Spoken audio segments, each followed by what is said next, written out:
ہماری سورۃ آل عمران اور آیت نمبر 14 کی آج مختصر تفسیر ہوگی انشاءاللہ۔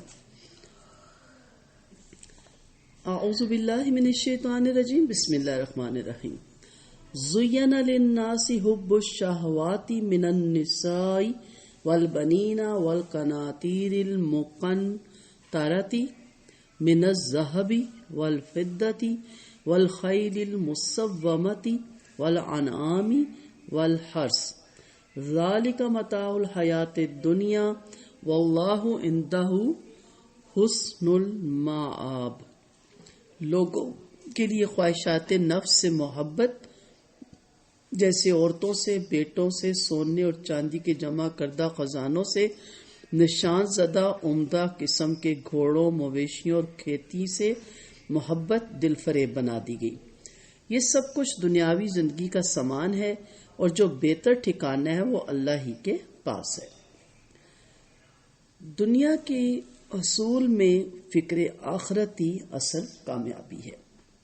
اس آیت میں جن جن اشیاء کا نام لیا گیا، ان کی محبت انسان کے دل میں فطری طور پر پیدا کی گئی، اور انہی چیزوں سے انسان کی اس دنیا میں آزمائش بھی ہوئی، اور انسانوں کی اکثریت اس امتحان میں فیل بھی ہوئی۔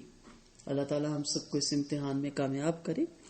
ان چیزوں میں سے کوئی چیز بھی ایسی نہیں ہے جو بذات خود بری ہو، اور ان سے محبت کرنا بھی ایک فطری امر ہے۔ ان سے محبت کرنا بھی کوئی بری علامت نہیں ہے، اور فطری امر بھی بذات خود برا نہیں ہوتا۔ اگر ان چیزوں کی محبت انسان کے دل میں نہ ڈالی جاتی تو اس دنیا کی رنگینیاں، یہ لہلہاتے کھیت اور باغات اور تہذیب و تمدن کے نظارے کچھ بھی نہ نظر آتے، جس سے صاف ظاہر ہوتا ہے کہ نہ تو یہ چیزیں بذات خود بری ہیں، اور نہ ہی ان سے محبت، اور نہ ان کا اصول بری چیز ہے۔ اب دیکھنا کیا ہے کہ پھر بری چیز کیوں ہے، پھر اللہ تعالیٰ نے ان آیتوں کو یہاں پہ کیوں نازل کیا۔ بری چیز یہ ہے کہ انسان ان چیزوں کی محبت اور اصول میں اس قدر غرق ہو جائے کہ اسے آخرت یاد ہی نہ رہے۔ البتہ جن لوگوں کے دلوں میں اللہ کا خوف اور فکر آخرت موجود ہوتی ہے، وہ انہی چیزوں کو اس طرح حاصل کرتے ہیں اور انہیں استعمال کرتے ہیں کہ انہیں انہی چیزوں سے دنیا کی راحت اور سکون بھی نصیب ہوتا ہے، اور آخرت میں بھی یہ چیزیں اس کی نجات کا ذریعہ بن جاتی ہیں، اور اسی طرح انسان کو بہتر ٹھکانہ میسر آ سکتا ہے جو اللہ کے پاس ہے۔ یعنی وہ لوگ جو ان چیزوں کے ہم نے نام لیے پہلے، اس کے اصول میں شریعت کی حدود اور قیود اور حلال و حرام کی تمیز رکھیں، ان کے اصول میں اس طرح غرق نہ ہو جائیں کہ اللہ کی یاد اور فکر آخرت کو بھول جائیں، اور جب ان چیزوں میں سے کوئی چیز یا سب چیزیں انہیں حاصل ہو جائیں تو ان میں اللہ تعالیٰ کے حقوق کی ادائیگی کریں، اور انہیں اسی طرح خرچ کریں جس طرح اللہ اور اس کے رسول نے حکم دیا، تو پھر ان کے لیے حسن المآب ہے۔ ٹھیک ہے، اسے اب تھوڑا سا تفصیل سے دیکھتے ہیں، کیونکہ آیت بہت امپورٹنٹ ہے، اور ربانیت کی طرف نہ چلا جائے کوئی انسان۔ ٹھیک ہے، یہ وہ چیزیں بھی ہیں اس انسان کے لیے جو آخرت کو بھولا ہوا ہے، کہ آخرت کے تقاضوں کی طرف بڑھنے میں رکاوٹ بن جاتی ہے، کیونکہ اس کی محبت تو فطرت میں ڈالی گئی، ان کو حاصل کرنا ہے، ان کو استعمال کرنا ہے، لیکن ان سے دل نہیں لگانا۔ جب ان چیزوں سے دل لگ جائے تو اگر یہ بچھڑے یا ٹوٹے یا بکھرے یا کوئی مانگے تو پھر دل پہ کھچ پڑتی ہے۔ تو جو دل میں ہوتا ہے، دل اسی چیزوں کی طرف پھر مائل بھی ہوتا ہے۔ اگر دل میں رب ہے تو پھر اس کی مخلوق کی طرف مائل ہوتا ہے کہ اس کی مخلوق کے کام آ کے میں اپنے رب کو راضی کروں، کیونکہ رب کو تو میری کسی چیز کی ضرورت نہیں نا، کیونکہ رب ہی نے دی ہے، اسے میرے مال کی ضرورت نہیں، اسے میری صحت کی ضرورت نہیں، میرے وقت کی ضرورت نہیں۔ پھر وہ دیکھتا ہے کہ جن کو میں نے نہیں دی ان کے ساتھ میرے بندے کا کیا بہیو ہے۔ تو دنیا کی چیزوں کی اہمیت کا احساس آدمی کو آخرت کی چیزوں کی طرف سے غافل کر دیتا ہے۔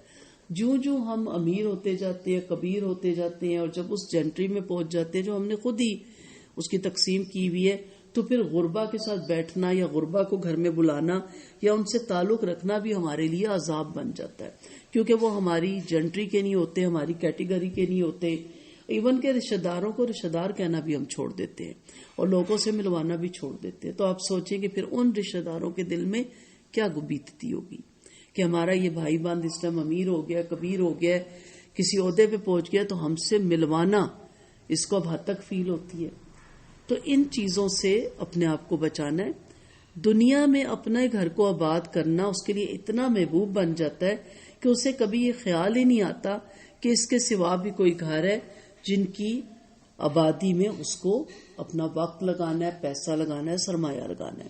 تو کسی کی بچی کا گھر آباد کریں, کسی بچے کا بھی گھر آباد کریں, کیونکہ بچے کے گھر آباد کرنے کی بھی بڑی فضیلتیں ہیں کہ کوئی نکاح کرنا چاہتا ہے, برائی سے بچنا چاہتا ہے اور اس کا ہاتھ تنگ ہے, تو آپ اس کی ہیلپ کر کے اس کا نکاح کروائیں. ہم تو بچیوں کا صرف سوچتے ہیں نا, دونوں کی بہت فضیلت ہے. یہ گھر تو آپ کا اتنا ہی عرصے آباد رہے گا جتنا اللہ کا حکم ہے. ایک وقت آئے گا بھرا برا گھر سامان سمیت چھوڑ کے چلے جائیں گے.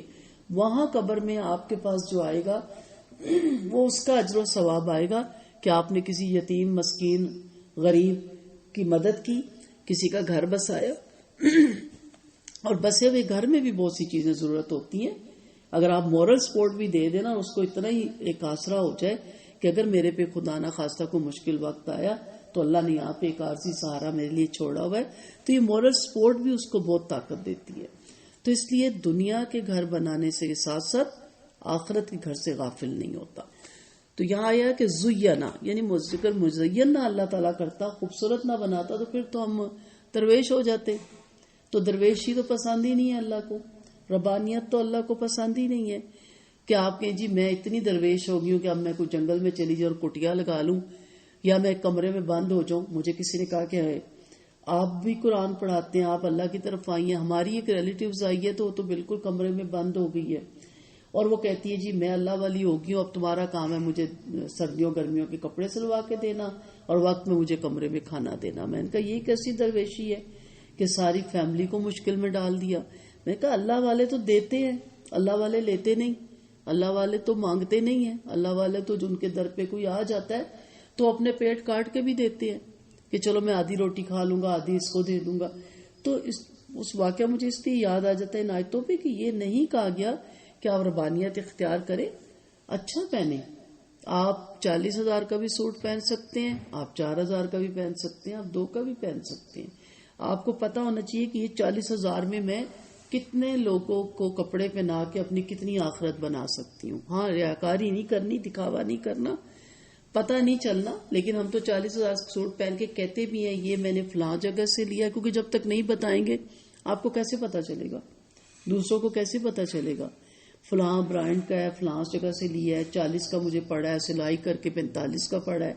ہم ہر جگہ ہی ریاکاری کرتے ہیں.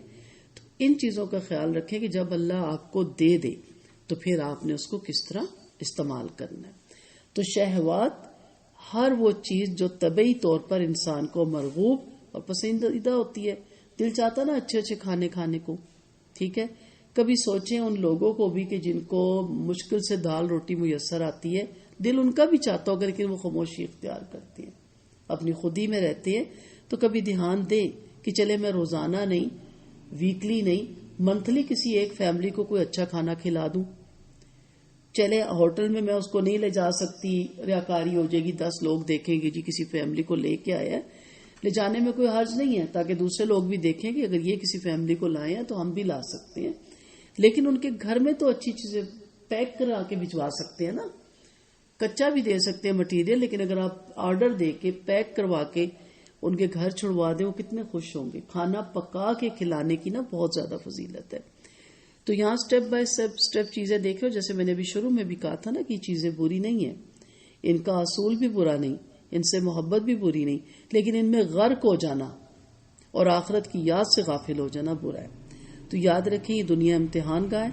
یہاں کی چیزوں میں آدمی کے لیے ظاہری کشش رکھی گئی.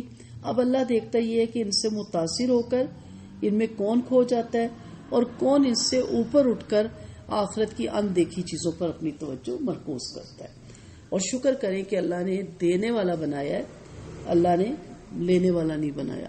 لیکن جب ہمارے پاس دینے کے لیے آتا ہے تو ہم دینا بند کر دیتے ہیں اور آگے سے آگے ان چیزوں کو اپنے استعمال میں کرتے رہتے ہیں.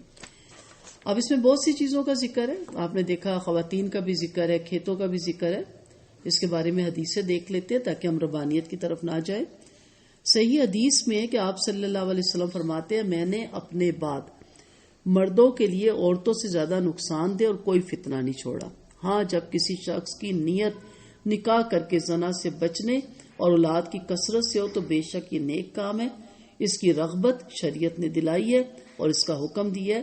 اور بہت سی حدیثیں نکاح کرنے بلکہ کثرت نکاح کی فضیلت میں آئی ہیں. اور اس امت میں سب سے بہتر وہ ہے، آپ صلی اللہ علیہ وسلم کا فرمان ہے، جو سب سے زیادہ نکاح کرتا ہے، یعنی 4 کی اجازت تھی. نبی کریم صلی اللہ علیہ وسلم فرماتے ہیں دنیا ایک فائدہ ہے اور اس کا بہترین فائدہ نیک بیوی ہے کہ خاوند اگر اس کی طرف دیکھے تو یہ اسے خوش کر دے، اگر حکم دے تو بجا لائے، اور اگر کہیں چلا جائے تو اپنے نفس کی اور خاوند کے مال کی حفاظت فرمائے. نبی کریم صلی اللہ علیہ وسلم فرماتے ہیں مجھے عورتیں اور خوشبو بہت پسند ہے اور میری آنکھوں کی ٹھنڈک نماز میں ہے. یعنی خواتین سے، اپنی بیویوں سے محبت کرنا کوئی معیوب چیز نہیں. لیکن ہمیں تو پرائی عورتوں سے محبت اچھی لگتی ہے نا، گرل فرینڈ، اس کے قصیدے سنانا، اس کی تصویریں دکھانا. اپنی بیوی کے بارے میں تو ہم کہہ ہی نہیں سکتے کہ جی مجھے اپنی بیوی سے بہت محبت ہے، یا اسی وجہ سے میرے گھر میں رونق ہے، یا اسی کی وجہ سے میرے جو سکون ہے. اس کی تو تعریف ہم کرتے نہیں، اسی لیے عورتیں بالکل مرجھا جاتی ہیں. اور سب سے بڑی بات ہے کہ وہ تو ہنسنا بھی بھول جاتی ہیں. بہرحال یہ ایک الگ موضوع ہے. حضرت عائشہ رضی اللہ عنہا فرماتی ہیں کہ آپ صلی اللہ علیہ وسلم کو سب سے زیادہ محبوب عورتیں تھیں. ہاں گھوڑے ان سے بھی زیادہ پسند تھے، یعنی جانوروں میں گھوڑے پالنا. ایک اور روایتی میں بھی ہے کہ گھوڑوں سے زیادہ آپ کی چاہت کی چیز کوئی اور نہ تھی. ہاں صرف عورتیں. ثابت ہوا کہ عورتوں کی محبت بھلی ہے اور بری بھی ہے. اسی طرح اولاد اگر ان کی کثرت اس لیے آپ چاہتے ہیں کہ فخر و غرور کریں تو بری چیز ہے، کیونکہ بیٹوں والے بڑے نخرے کرتے ہیں نا، بڑی ان میں اکڑ ہوتی ہے. اور اگر اس لیے ان کی زیادتی چاہتے ہیں کہ نسل بڑھے اور توحید والے مسلمانوں کی گنتی میں اضافہ ہو، امت محمد صلی اللہ علیہ وسلم زیادہ ہو، تو بے شک یہ بھلی چیز ہے. اسی طرح آپ کی گاڑیاں ہیں، یہ گاڑیاں آپ کو بہت فائدہ دے سکتی ہیں. آپ جلدی متعلقہ جگہ جہاں غریب مسکین بیوہ یا کہیں زلزلہ آیا یا جہاں کوئی پریشانی ہے آپ پہنچ سکتے ہیں. ورنہ بندہ کہتا ہے کیسے نکلوں، اس ٹائم وہ اتنا پریشان ہے، اس تک کیسے جاؤں، میرے پاس گاڑی ہی نہیں، میں اکیلے جا ہی نہیں سکتی. تو یہ گاڑیاں اسی طرح گھوڑوں کی طرح آپ کے لیے ہیلپ فل ہوتی ہیں. اچھی گاڑی اس لیے نہ لے کے میں لوگوں کو بتاؤں گی کہ میرے پاس بہترین گاڑی ہے 0 میٹر، اس لیے لیے پہلے نیت کریں کہ اللہ میں یہ گاڑی اس لیے لے رہی ہوں کہ اس میں میں بہتر طریقے سے تیری عبادت کی جگہ پہ جا سکوں، تیرے لوگوں کی بھلائی کے کاموں کے لیے جا سکوں، اور یہ گاڑی میری دوسروں کے بھی کام آئے. نبی کریم صلی اللہ علیہ وسلم کا فرمان ہے محبت کرنے والیوں اور زیادہ اولاد پیدا کرنے والیوں سے نکاح کرو. قیامت کے دن میں تمہاری زیادتی سے اور امت پر فخر کرنے والا ہوں. ٹھیک اسی طرح مال بھی اگر ان کی محبت گرے پڑے لوگوں کو حقیر سمجھنے اور مسکینوں غریبوں پر فخر کرنے کے لیے تو بے حد بری چیز ہے. اور اگر مال کی چاہت اپنوں اور غیروں سے سلوک کرنے، نیکیاں کرنے اور اللہ کی راہ میں خرچ کرنے کے لیے تو ہر طرح وہ شرن اچھی اور بہت ہی اچھی چیز ہے. تو کنتار بہت زیادہ مال کے لیے آتا ہے. اس کے بارے میں بہت سے آپ کو اقوال ملیں گے. تو آپ کر سکتے ہیں، آپ فیکٹریوں کے مالک ہوں، اللہ کرے آپ کارخانوں کے مالک ہوں، آپ جہازوں کے مالک ہوں. انسان ہی ہوتا ہے نا، انسانوں ہی کے جہاز چل رہے ہیں نا. لیکن اس کے اندر آپ کے اندر اللہ کی محبت ہو. جیسے حدیث کا مفہوم ہے نا کہ کشتی سمندر کے اوپر چلے تو چلتی رہتی ہے، لیکن وہ پانی، اب کشتی چھوٹی سی ہے، پانی کتنا ہے، لیکن وہ پانی کشتی کے اندر آ جائے تو کشتی پھر ڈوب جاتی ہے. یہ سارے لوازمات، یہ ساری خواہشات جائز ہیں. دعا کیا کریں اللہ آپ کو کھرب پتی بنائے، لیکن نیت کیا ہو کہ اللہ آپ ان کو دے سکتے ہیں جن کے پاس نہیں، پر مجھے وسیلہ بنا کہ میں کھرب پتی ہوں، میں کروڑ پتی ہوں، مجھے دنیا کی ہر نعمت اللہ دے. اور اللہ نے دینی ہوئی تو انشاءاللہ دے گا، اور اگر اس نے نہیں دینی تو دعا تو جمع ہو جائے گی نا آخرت کے لیے. ہر اچھی چیز دیکھ کے مانگا کریں، ہر چیز، کہ میں مل ہونر ہو جاؤں، میں کارخانے میرے چلتے ہوں، میری گاڑیاں چلتی ہوں. نیت اچھی ہونی چاہیے. پھر آپ نے نہیں بھی کسی کو دیا نا، آپ دنیا سے چلے گئے، لکھا جائے گا کہ یہ مخلوق خدا کی خدمت کرنا چاہتا تھا. اس نیت کا بہت اجر ہے، لیکن حقیقت میں نیت ہو. تو مختصر یہ ہے کہ ساری مرغوبات بہت زیادہ دل لگانے کے قابل نہیں. انہیں مقصد زندگی نہ بنایا جائے، بلکہ تعلیم شریعت کے مطابق اعتدال کے ساتھ ان کی طلب اور ضرورت کے موافق ان کو جمع کرنا اور ان سے فائدہ اٹھانا اور ان کو آخرت کی فلاح کا ذریعہ بنانا چاہیے. یہ دنیا خود بھی فانی اور اس کے سارے سامان بھی فانی ہے. دنیا سے اٹھ جانے کے ساتھ ہی ان سے تعلق ٹوٹ جاتا ہے. اس لیے ان کو صحیح جگہ پر رکھ کر ان سے آخرت کا سامان کرنا چاہیے، کیونکہ اصل ٹھکانہ انسان کا وہی ہے. وآخر دعوانا ان الحمد للہ رب العالمین. سبحانک اللہم وبحمدک نشہد ان لا الہ الا انت نستغفرک ونتوب الیک. انشاءاللہ باقی جو چیزوں کی محبت ہے وہ اگلی آیت کے ساتھ پھر میں آپ کو کل باقی چیزیں بتاؤں گی. السلام علیکم ورحمۃ اللہ وبرکاتہ.